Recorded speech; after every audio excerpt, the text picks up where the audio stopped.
people are still going to be offended. Trust me. Like, doesn't matter what you do, someone's going to be offended. But the fact that you're willing to adjust, I think will open some eyes. I'd be willing to stand next to you if you did that. So I stood next to him on the sideline during the anthem that night. Some fans booed. Most of them didn't. It was a really strange experience. If you look at that picture, there's a famous picture of him and I next to each other. I got my hand in my pocket, which is a big no-no in the military. But it's a testament to how nervous I was in that moment. I've never felt like that when an anthem played. And just to feel the blowback he was getting and sort of the pain that I felt with that was more offensive to me. Some of the reactions for what he was doing from the fans or whatnot, that was way more offensive to me than anybody kneeling for the anthem.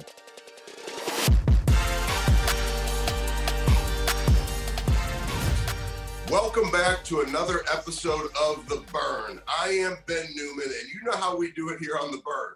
We're not going to get into a bunch of accolades. We're not going to get into a bunch of the long story. We are going to get right down to it. And you become accustomed. This is what we do every single week with some of the top performers, some of the top athletes, top business professionals in the world. And today is no different, having the opportunity to spend time with Nate Boyer. And I think timing is in almost perfect for everything that's going on in the world. And there are some things that I have noticed, and Nate, you're going to hear this from guys that I'm typically not a fan of, that some of how you have handled situations and your voice has caused people to flip their script and their mindset and their narrative, which I think is really powerful, and we're going to talk about that.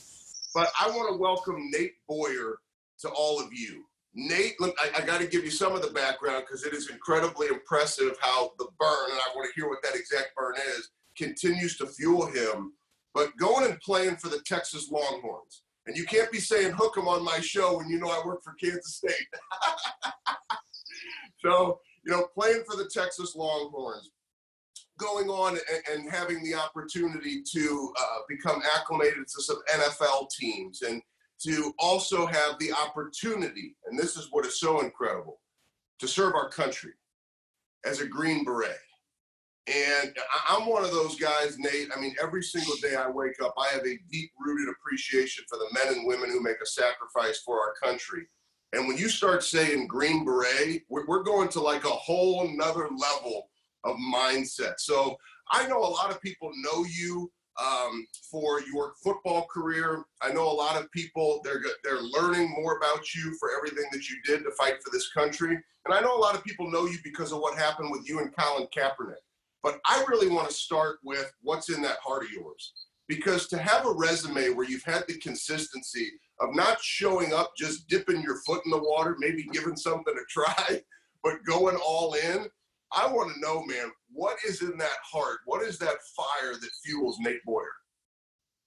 Blood is what's in that heart. And I think the realization and understanding that that's the same for everybody. Like, we're all made of the same stuff. So people aren't necessarily superhuman. People aren't necessarily better than me just because they've been born with greater gifts athletically or whatever. You know what I mean? You can compensate for all that stuff with how hard you work. So I think it really is an understanding that we're all capable. We're all pretty much the same. And it's just like, it's also understanding people that have achieved greatness in this world.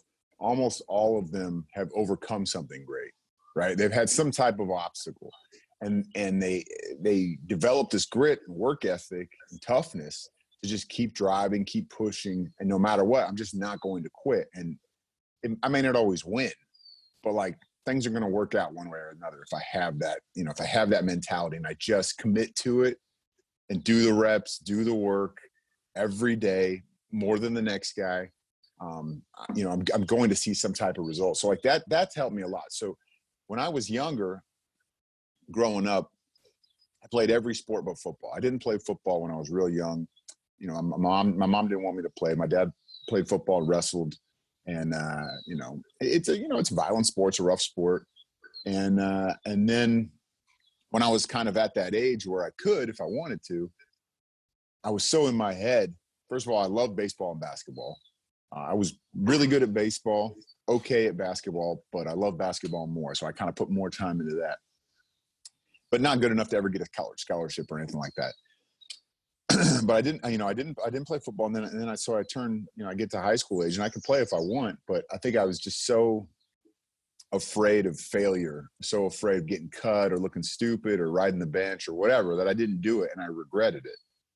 And so I went through my whole life not playing, until I served in the military. And through that time, I understand and learn how to be relentless, how to sacrifice so much to be elite, how to put everything into what you are and who you are and what you do. And then just to be inspired and learn from those around you, those that are experienced, those that are maybe more talented than you, that work harder than you, and putting yourself in those environments. And so then by the time when I was 29 is when I walked on to Texas, and I'd never played football before, but it was like, part of it was regret, not wanting to live with it. And, just saying, look, the worst thing that's going to happen is I ain't going to make the team. That's the worst thing that's going to happen if I go for this. But who knows, what I'm capable of. Who knows what'll happen if I do make it? I don't know. And so I just I fully committed, and I put a ton of time into it. I was over in Iraq when I started doing drills, and like lifting different, trying to learn how to backpedal and run routes. I didn't even know what position I was going to play. And then I came back, and Texas was the only place I applied because I wanted to play at an elite school at an elite level, somewhere with with a legacy, and and I wanted it to be challenging. And because of that work ethic and because of that drive, it had nothing to do with talent. I got myself on the team. Then once I got to that step, it was like, all right, what's next? How do I get on the field? And eventually I find that through long snapping, which is an absolutely thankless job. But one that I was willing to commit to and put the work in, put the reps in, put the time in, and eventually become pretty good at it and get that chance. So that's what it was for me. It was like, I didn't even know what a long snapper was when I tried out, but it was just like that understanding of thousands of people have done this before me, and they're no different than me. You know what I mean? They just made a choice. They made a choice to, like, I'm going to be this or I'm going to do this. And they put their, we always talk about putting your mind to it. They put their mind to it. They put their body to it too. You know what I mean? They didn't just dream it or think it. They acted. Yeah. And I'm going to give a long snapper a little more credit, because you guys typically don't get a lot of credit. Anybody who has never caught a ball from a long snapper, I've come close to breaking plenty of fingers warming guys up for games. And I'm telling you, the heat that you guys could put on spinning that football. But, think of any game-winning field goal, right? Think of any unbelievable punt that flips the field, that changes the dynamic of a game. It happens with a long snapper, and you guys don't get enough credit. So I can appreciate that, being as close to the game as I am. And it's almost, I didn't know that part of the story, that you didn't know the position you were going to play. And so that, to me, is mind-blowing, to talk about the number of times, the repetitions that a guy by 29, you talk about kids who start long snapping when they're 11, 12 years old, because they figure that's going to be their ticket. For you to do that is really, really incredible. Let me ask you this. You're in the heat of training, right? Whether it be in the dead heat in Texas, or you're on a battlefield, you reach that point where you say, man, like, do I really want to go further? What has it been for you? What's that mental, what's the talk? What's the mental state that you take yourself to say, I'm going to stay uncomfortable and I'm going to take action? I hate wasting time, right? I hate being, people call it unproductive. I don't like backtracking. Like, if I'm driving somewhere, I want to take the most direct route, and I just want to get there. And if I make a wrong turn, I don't want to go back and retrace my steps. I want to go a different way. Like, that's just kind of how I am, right? So when I think about, after I've put a certain amount of time into something, unless it's something that for whatever reason I find out I have no passion in and I don't want to do, you know what I mean? Or it's a healthy thing to quit. That's a different scenario. But if it's simply like, this is getting too hard, the odds are just too stacked against me, all these excuses and reasons we give ourselves. I think about all the work I've already put into it and what I've done to get to that level. And I'm like, do I want to waste all that time though and just like start over on something else? If I still want to do this, I'm still passionate about this, but I'm like having my doubts, or I'm being told by a million people, you can't, you won't. It's just, why don't you think about this? Why don't you think about that? I mean, I'm facing that right now.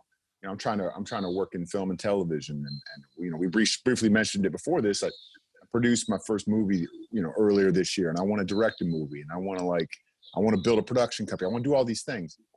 And I got everybody in Hollywood telling me, well, you should do this because it's a niche for you and it's a good fit for you, and and that takes time. That takes blah blah blah. It's all the type of people that aren't going to be relentless like I am. They don't understand how to drive through, how to push through, right? I've seen successes before in my life, little ones, big ones, whatever you want to call it, because I just didn't quit. I just kept going and something happened. A door opened. It wasn't the door I was expecting maybe, but it opened. And so, but I never like took what anybody said in that regard and then thought, you know what? Yeah, you're right. I should just follow this path because that's the normal flow of traffic or whatever, even though I've already put all this time and energy into something that I actually care about. If it doesn't work out, that's going to really frustrate me. Man, we're all dying. Nobody's going to care down the road if like you put all this time into something and it didn't exactly work out the way you had planned. The only person that's going to probably care is you. And the reality is, like, a door will open, an opportunity will pop. You know what I mean? You just have to be ready, and you have to keep pursuing it. It may be exactly what you envisioned in the beginning. It may be something completely different, but all that work put in, all those reps, you're learning that entire time. You're learning and you're building a strong character, and you're building somebody that's prepared to take on challenges and be a great leader. And so that's what it's always been for me. It's just like, I have a dream. I have an idea. I pursue it. I put the time into it. It may get tweaked. It may adjust in some way, as long as it's something I'm still passionate about. But once I put that commitment down and put that time in, I hate ever thinking that that's a waste, that would be wasted, or that I would, give up on what I started to build. So I'm going to finish building that house. Might be an ugly house, but I'm going to finish building that house, and I'm going to figure it out, and then I'll move on to that next thing or follow that next passion. But I think just too many people, they get intimidated. We're our own worst enemy. We put limitations on ourselves, or we think because we hear from somebody else, or we read it somewhere, or we look at the data and the numbers that, it's just not logical. It's just not possible. And we let dreams die, and we do something comfortable. And years later, I got all my friends that did all the comfortable stuff that were hitting me up, even though I failed way more times than I succeeded. They're hitting me up like, man, how do you do that? I'm like, I don't do anything different. I just do it. Well, I don't talk about it. So that's on the action piece, but I want to really get into this, because so much of what you said ties into at least how I have watched and admired and been inspired by your relationship with Colin Kaepernick, because there's action, and then there's the action when you're uncomfortable for something that goes way beyond you, right? So getting lost, long snapping, making the football team, being a Green Beret, and you've made a choice to take action.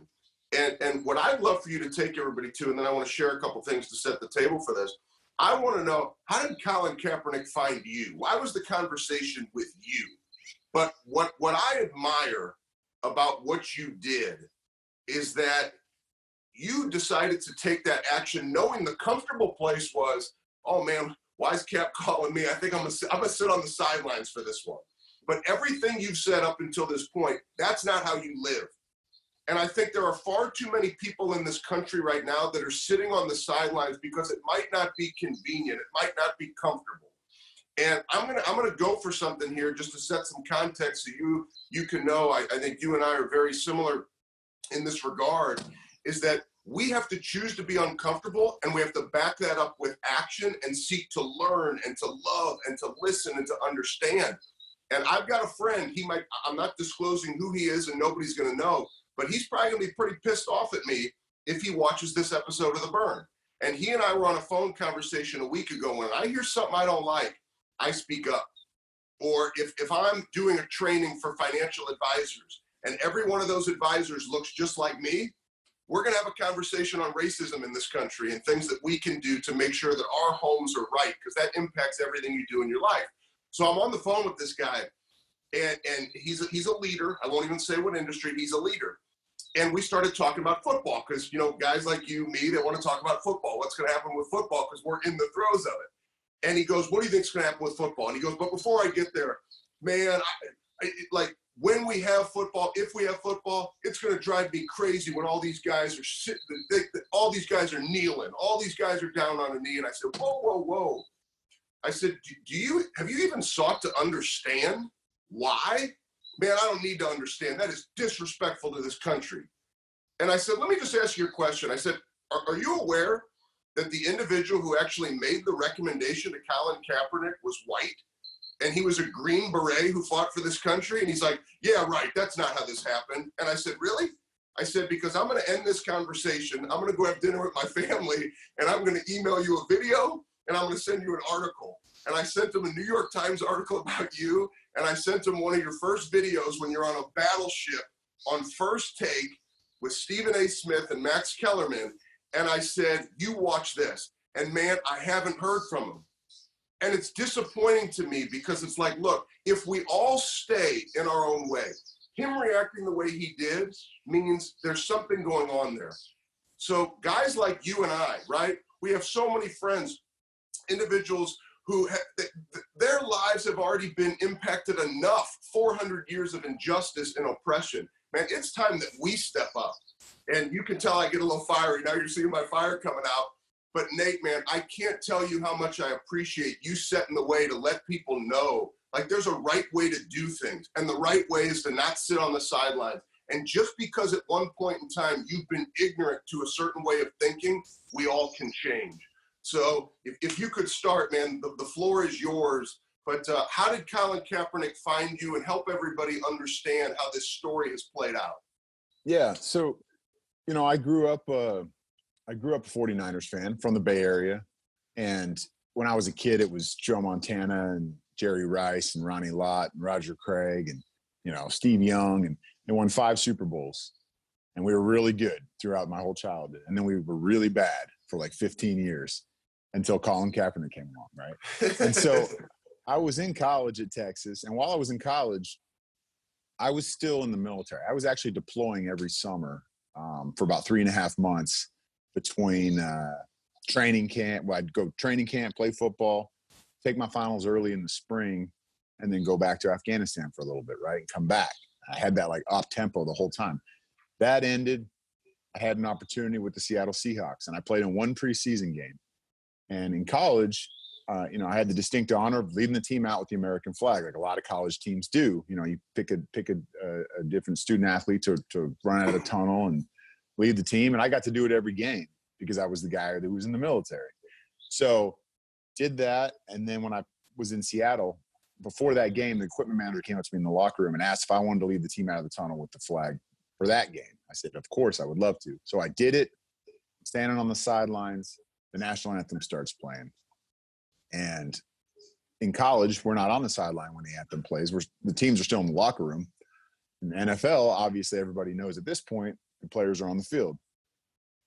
So, you know, I find the tallest flag in the building. It's in Century League Field in Seattle. And I put my hand on my heart and I start bawling, and it just like overcome with emotion because of, you know, what the symbols mean to me, thinking about men and women that are still over there fighting, thinking about my best friend that I carried in a, you know, wooden box draped in an American flag back in 2012. And it was just like a heavy moment. And also just, you know, being able to chase my American dream and have that opportunity. It meant a lot to me. Fast forward a year after that, a year later, Colin is sitting on the bench during the anthem in protest of police brutality, social injustice, racial inequality. And I was hurt by it more than anything. People are like, oh, are you pissed? Are you blah, blah? I'm like, I'm just like hurt because I'm a fan of his. And, you know, I spent time in the Darfur and Sudan where 400,000 people have been killed in a genocide within a couple of years. And I went to Iraq and I went to Afghanistan and I fought for those that can't fight for themselves. And like, I've seen oppression. He doesn't know what oppression is because I wasn't listening and I was basically making a judgment or a measurement of somebody else's pain, right? Or an assumption that I know what it's like to be anybody but myself, which is stupid. And I know better than that. But, you know, we have a right to our emotions. We have a right to our feelings. What we need to all work on, myself included, is how we react to that. You know, what steps we take. Do we want to make things better? Do we want to fix issues in our country? Or do we want to just exacerbate and shout our opinion out? And I got reached out to by every, you know, major news organization and paper, like, hey, will you write an op-ed, you know, or will you come on CNN or Fox News and we'll bring another guy on and he'll argue the other side of this point and you guys will just yell at each other and it'll be, you know, it'll be real productive. And I said, no, I don't want to contribute to any of that. It's not going to help anything. And also, like, I don't really have a, you know, I understand why people feel disrespected and people feel offended. And it's okay to feel that way. And I also understand that not everybody has the same connection to those symbols or the same American experience that I have. And that's okay too, you know? So like, came down to like, I'm listening to both sides of this debate or whatever. And what's important to me more than the protest is the why, you know, and why he's doing what he's doing. That's what needs to get worked on. That's what's most important. And the media, you know, they want to keep taking it back to the flag, the flag, the flag.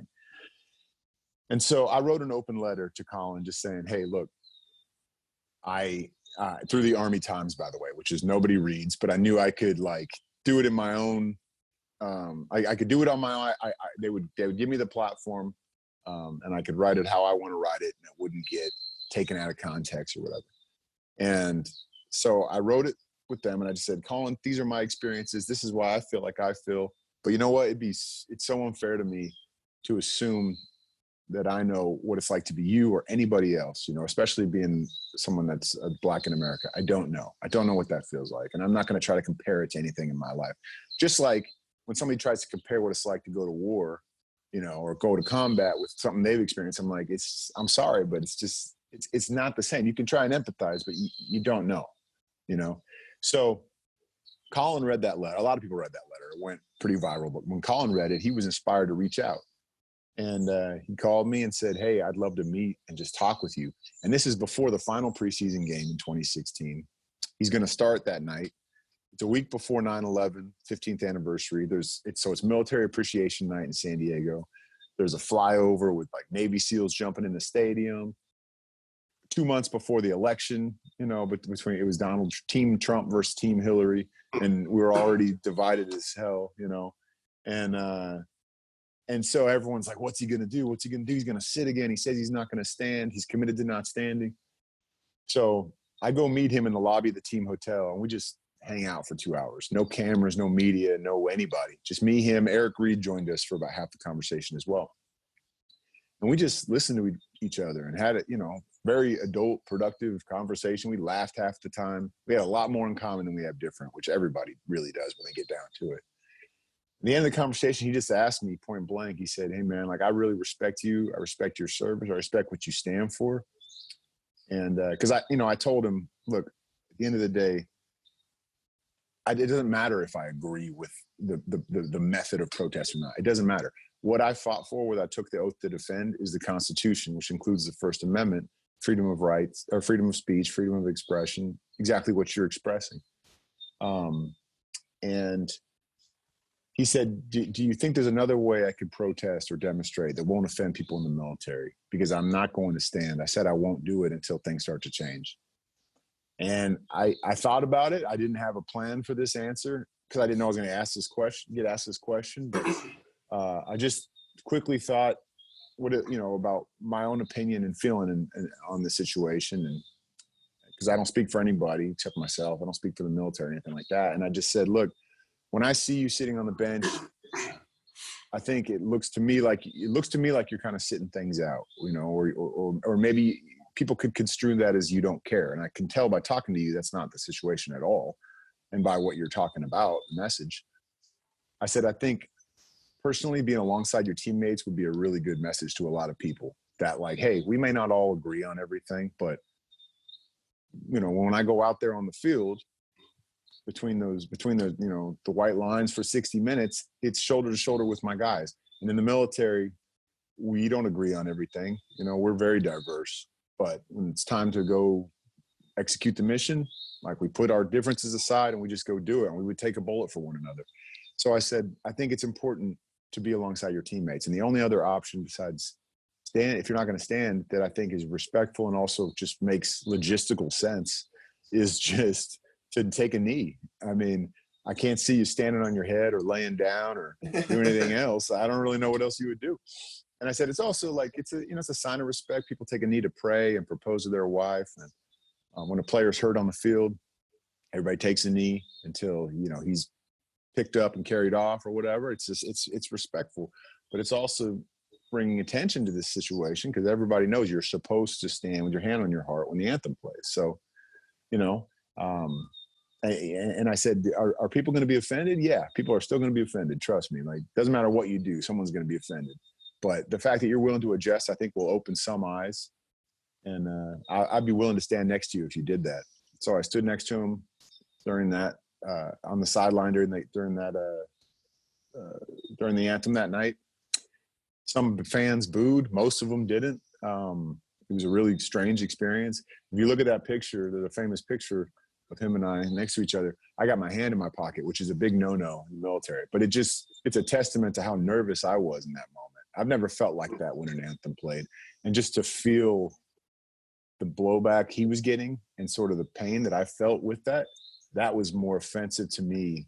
Some of the reactions for what he was doing from the fans or whatnot, that was way more offensive to me than anybody kneeling for the anthem. And yeah, so that's a kind of a long-winded story there, but that's really where you know, that's where that all started. That's where that all came from. And so here's how my mind works, is that there's people, and I love what you said, whether you were in the military, whether you were strapping up those pads, putting on that chin strap and stepping that helmet, getting in between those white lines, we're all going to have differences, and that's okay. But to not see each other's differences and to figure out how can we fight together to have love and peace in this world, man, it's a shame. And here's we just don't value each other. You know what I mean? We just think if you disagree with me, you're of zero value. You're just evil. It's stupid. Same thing with my dear friend, who, when I tell him the reality of the situation, he didn't want to hear it. He's like, "Come on, you just made that up." I'm like, "What do you mean? I made that up? Let me send you the proof." It's like they just don't want to change their thinking. People become set in their ways, and I know that's not what's in his heart. And that's why I always challenge. And I know that's why you took your action. But here's the beautiful thing. Whether it's these NBA teams that are in the bubble, whether it's MLS teams where we're already seeing it, the NFL players, NCAA, we're always in the locker rooms, as you said. But, you know, these teams, you're going to see so many people kneeling. And this is what I hope people take away from this. Far too often we hear, well, my one vote doesn't matter. So what does it matter if I vote? My one voice doesn't matter. Everybody's voice matters, because you made a choice to put pen to paper, and you made a choice to share your thoughts and your feelings. And that was a choice that mattered, that has now fueled, you talk about the burn, has fueled discussion in this country and what it means for that need. Everybody, I hope you realize, everybody watching this, take action when you have a belief. Be open to changing your thinking, because you never know what that conversation in the hotel room or the conversation with your son or your daughter in your home is going to do to change the world. Don't sit on the sidelines and do nothing. Take action. And it's one of the things that I really admire about you, is that this long history of the amazing things you've done at the highest possible level, the conversation that you have with Cap, but then many people would just stop there And now you have Vets and Players, the organization. So I'd love for you to say, you haven't stopped. So many people get to where you are, Nate, and they're like, I'm good, man. I could get interviews. I could get this. I could get speaking engagements. I'm the guy who. So now, why Vets and Players? You just keep going. So what's the fuel for you that allows you to just keep going and to not be a silent voice and to not sit on the sidelines? Well, I mean, first of all, I love challenges. The most people say this all the time. It's a cliche line, you know. It's the journey, not the destination. That really is true for me. Like, I find more joy in trying to figure something out, how to solve a problem, how to fight for those that can't fight for themselves. That's what makes me feel alive. It's not the achievement. It's not winning. You know what I mean? It's not. It's honestly, it's not winning the game. It's having the balls to go out there and play it. You know what I mean? And one of my old coaches used to say, like, he used to talk about getting run over with dignity. Because as a small long snapper, you know, I snapped that ball back. The number one thing is don't let it get blocked. That's my number one thing. If I go make a tackle once in a while, great. But they don't really care about that. For my job, it's like snap it accurately and then get in the way so it doesn't get blocked. So I got run over with dignity all the time, right? And that's sort of like something I live by. Like I'm willing to get in the way, and I'm willing to get trampled on a little bit. But like that's the exciting part of it for me. It's not necessarily the accolade or the victory. It's just the pursuit, man. Talk about the pursuit of happiness when it pertains to our country, but it really is like the pursuit of things. And so with Vets and Players, Merging Vets and Players is the name of the organization.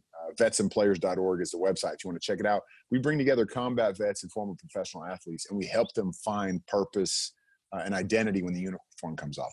You know what? We help them find that burn. So you'll relate to that, because we have that burn when we serve at the highest level and we play at the highest level. You know, when you're elite, when you sacrifice so much to become elite, you have that burn inside you, and it doesn't go away. It's still with you forever. You may not be experiencing it, but it's in there. And when that candle's, just flickering and it's not a roaring fire, it doesn't feel very good. You know, when you're used to this op tempo, when you're used to having a mission, a specific mission that's challenging, that's tough. When you're used to the camaraderie and the brotherhood that comes with all that. But when those careers end, and usually you're in your 20s or 30s, lucky if you're in your 40s, and you'll never, you don't wear that uniform anymore. You don't get to, go to war. You don't get to, engage on the ball field or whatever in sports. It ends, and it's really hard to transition out of that. So we're building this locker room again. We're bringing these people together, and we're helping them find that next mission, that next thing, because that's what's kept me going. That's what keeps me feeling alive. I don't feel alive unless I have that pursuit. Unless I have that next goal, something to chase. And I think that we all sort of have that, and you need to do it together. Trying to do it alone, the isolation, it just doesn't work, and we need that service element as well in our lives. So that's a big part of what I do. I will mention this real quick too. You talked about comfort earlier. I actually worked on a book. I worked on a book with a bunch of other special operations veterans called Deliberate Discomfort. And so if anybody wants to check that out, it's called Deliberate Discomfort. One of my buddies played at West Point, Special Forces captain. He wrote the book, and I contributed a chapter. And then we've got Medal of Honor recipients and all these other people that contributed chapters to this thing.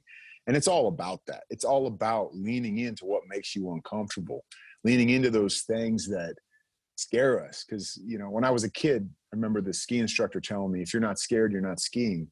I didn't know what it meant at the time, but I do now. Because it's just like you feel alive when we have those nerves, those butterflies about a job interview or a conversation we have to have with a family member. That's a good thing. Like, that means you care about it. That means, it matters to you. And it's something that you want to do or correct or whatever. And so, we need to feel more of those moments in our life and get comfortable with that discomfort, because it's how you grow. You can't grow without pain. And we talk about growing pains all the time, but it's very true. And anyway, so that's what Vets and Players is really all about. It's about being okay with that discomfort.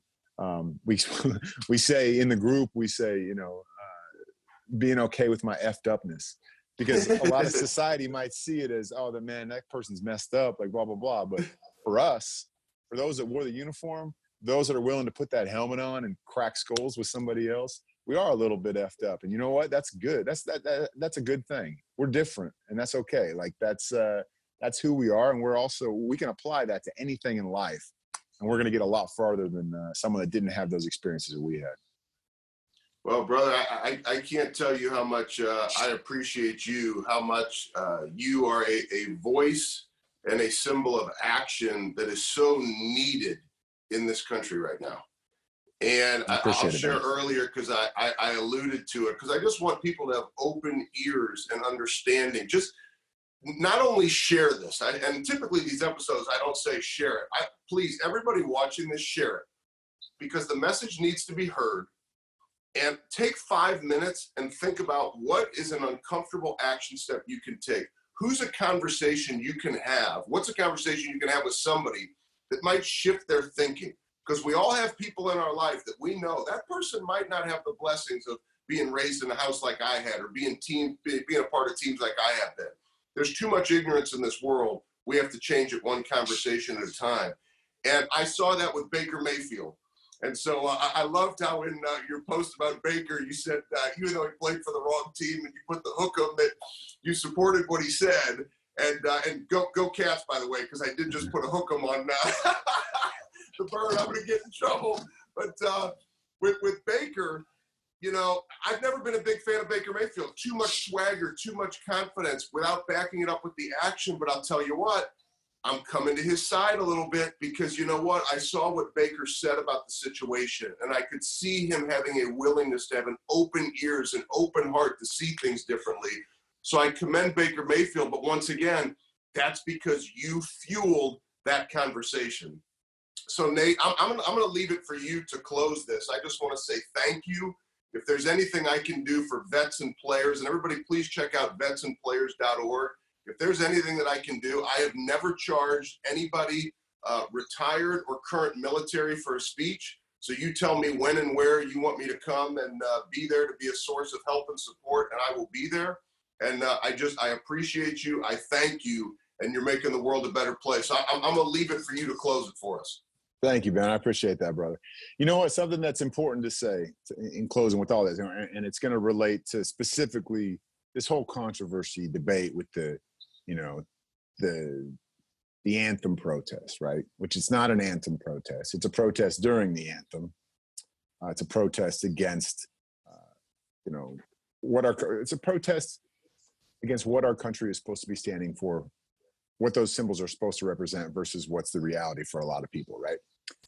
But I also want people to understand this, like, because you kneel, if you choose to kneel, that doesn't mean you hate your country. It doesn't mean you're unpatriotic, right? Because a patriot wants their country to do better, wants to see their country do better, right? But also, if you stand like I do with your hand on your heart, and I always will, because of the men and women I serve with and those that didn't make it back, right? For me, it's about them, right? If I stand with my hand on my heart, that does not mean I stand against Black lives, or I stand for racism, or I stand for our country being just good enough. That doesn't mean that. I'm still willing to stand next to those that don't feel inspired to. And I'll stand for them, and I'll work with them until everybody is inspired to stand again, right? That's also patriotism. And I love my country. This is the greatest country in the world. But the reason we're great is because we are full of innovators and fighters, and we don't quit. And we're not perfect. A lot of our history, we would love to correct. We would love to erase. And we have to continue to work every day to be better, to improve on our past, right? And to be the America that we're supposed to be.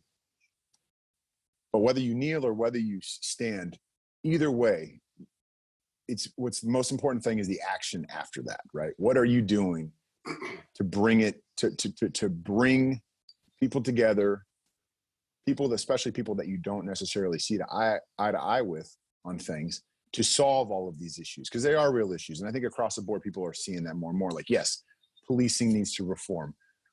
We can't just abolish the police department, and not all cops are bad. It's a hard job. It's very difficult. That being said, those that are making mistakes, those are not being held accountable by the system, they need to be out of there, and the system needs to change to make sure that those situations are cleaned up. So that is what America's about to me. That is what the flag's about. That is what the anthem's about. It's constantly improving, always doing better, not being okay with just good enough, because that's not American to me. That's not what I served under, the flag I served under and fought for overseas. That's not what we're all about in the military. That's not what we're all about on the football field. You know what I mean? You don't want to go 6-6. Nobody wants to go 6-6. Of course, nobody wants to have a losing season, but no one wants to go 6-6 either, or 7-5. So we got to understand that, you know, and I just think that's an important message for all the athletes out there, but also the fans watching. Like, don't make a judgment on who this person is and whether they love their country or not, or what they care about, based on their choice to take a knee or to stand during the national anthem. God bless you, brother. I appreciate you. Appreciate you, man. Thanks, man.